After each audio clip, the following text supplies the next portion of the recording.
Hello everyone and welcome to our Tech Tuesday tutorials number 94. Today we explore the most popular Chrome screen capture extension, Screencastify. According to the company, more than 12 million people use Screencastify to easily record, edit, and share their videos. It's pretty likely that you've heard of it and maybe you've even given it a spin, but many of our audience members haven't and fewer have tried out the premium version. We have, and here's the rundown. You should go over and install Screencastify. Head over to screencastify.com and install the Chrome extension by hitting the blue button. It's free. Simply add it to Chrome. You'll get an icon in the top right-hand corner here. When you click on that button, you'll be taken to a setup screen to create your account. The easiest thing to do here is to just sign in with Google and have single authentication. Doing so will also associate it with your Google Drive and allow the videos to be stored there. That's really handy if you're using Google Classroom because you can then share it directly to your students from Drive. So I clicked on sign in with Google. I'm going to choose to associate it with this account. And it's going to mention that it will be able to manage your Google Drive files and folders that you have opened or created with this app, not other folders, not other files. Once that's done, it needs to have permission to use your camera and microphone, as well as your drawing and annotated tools that it's going to enable there in your browser. If you don't accept these, you won't be able to have any audio or camera. It will then ask you again as it pops up here in your browser, just say allow, and choose what type of user you are. And that's it. You've got the account made, everything's ready to go. And let's get started with just kind of doing a demo of this program. Click the icon in the toolbar up there as it tells you, and you'll have a few options here. First, whenever you record, you can choose to record your browser tab, your entire desktop, or just your webcam if it detects that.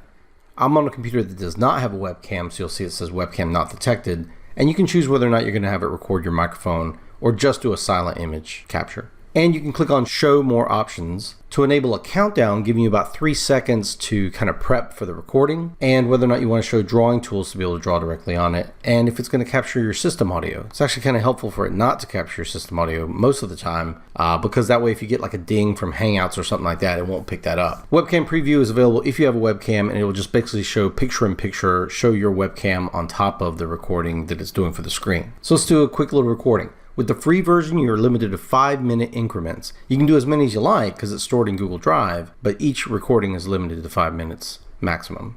So you hit record, and it's going to ask, what do you want to record, your entire screen or an application window? And if you have 2 screens like I do, you'll be able to choose that. Or if you go to application window, you'll be able to choose all the different specific windows that you have open. It's important for you to know that this exists here because a lot of times people miss this. They'll see your entire screen and they won't click on that little application window tab. So do that, and I'm going to choose the screen that I'm currently on, and it'll do a countdown. Notice that I've got these drawing things down here at the bottom. So now it's ready to go, and it's recording as we speak. Currently I'm active here with the mouse pointer, so everything works like a mouse. But if I want to, I can come over here and choose pen, and I can select things and draw attention to it, or even use the eraser. If you choose focus mouse under the cursor icons, it will do a quick little spotlight effect, and then you can go click on that and turn that off again when you're ready. By default, it does highlight any clicks you do, so those kind of just create this little circle every time you click, but you can turn that off. And you can even toggle off whether or not you want to hide the cursor when you're not moving it. So it'll continue to record the cursor like it's doing now until I turn that off, and then it just kind of fades away, and then when I move I can see my cursor again. That's all personal preference. Pause it when you're ready,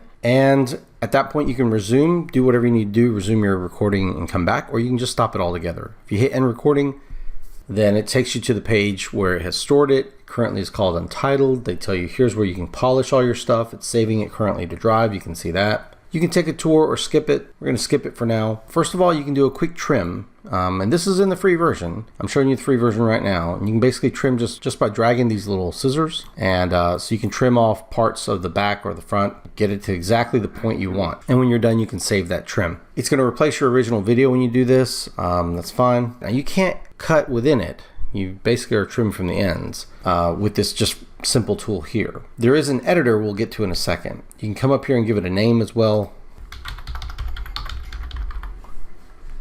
You can choose to share this, whether it's to Classroom, publish it to YouTube, get the embed code, send it in an email. You can even generate a QR code. If you just click copy shareable link, it will enable link sharing automatically for you.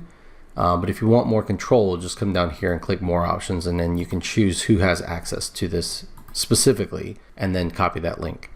You can also download this. If you want to download this file and take it with you and never mess with Screencastify again, you can. You can export this as an MP4 or just the audio only, which is a new feature, or even export an animated GIF. So you could come in here and just grab parts of this, trim it out, get a GIF, and you're done. I mean, you may not have even known how to create animated GIFs in the past. Yes, I pronounce it GIF. I understand it's GIF, but that sounds like peanut butter.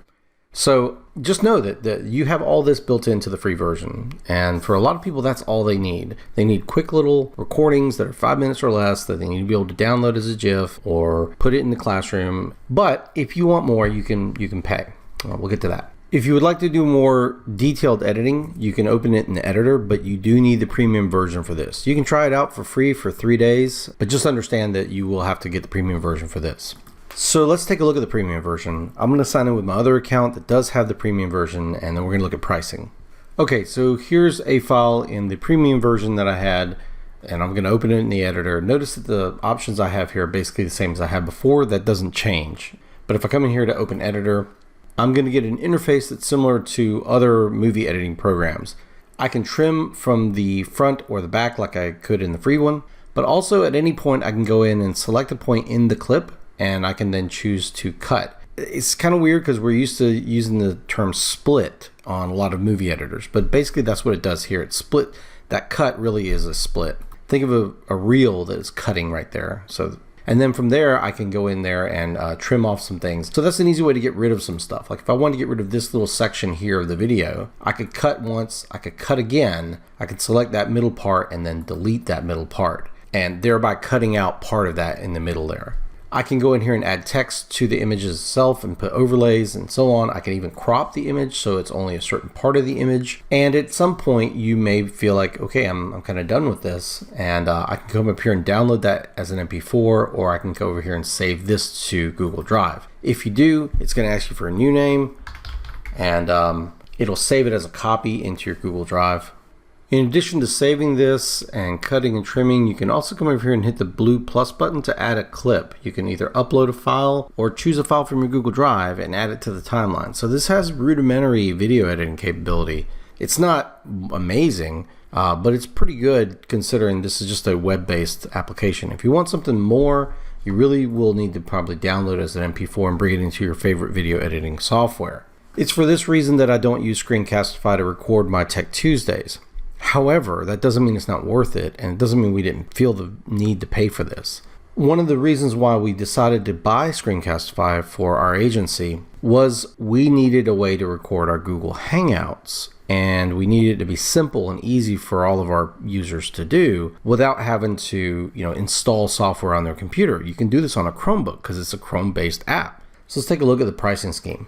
When you come to Screencastify, you can click on pricing. Make sure you check that little switch there to show educator discounts, and you'll see all the features they have. You can actually click to expand them, and let's take a look. So for free, you get to record your screen and your webcam. You get to trim the video ends. You get to autosave that to Google Drive, share it to Classroom, export to GIF. That's awesome. MP3. You get full HD resolution that goes up to 1920 by 1280. There's no watermark on that, and you get annotation tools, and it goes straight to YouTube. That's all free. If you want, you get all this stuff, and you can give them some money and help them pay their bills, and you get unlimited recording length. That was the big one that we wanted. Merge videos and clips, we don't really use that much. Cropping the recording is great if you're doing that GIF, and putting text and everything else, and you get some support from them. And that's $30 a year. That's less than $3 a month per user, but you can actually go to click contact us under custom, and they'll send you a price quote. I can't guarantee what you're going to get, but for us, for 5 users, it was $100, so it came down to $20 per user per year. In short, I think Screencastify is solid. It's easy, there's no software to install, and it just works, and it integrates easily with your existing infrastructure with G Suite, with sign-ons, and with Classroom. So I hope you all enjoyed this video and hope you found it useful, and if you did, go ahead and click that like button. Heck, why not support us and click that subscribe button. Click on the bell icon to receive email notifications, leave a comment or an idea for a Tech Tuesday video below, share this video with your friends, and we will see you guys in the next video. Bye-bye.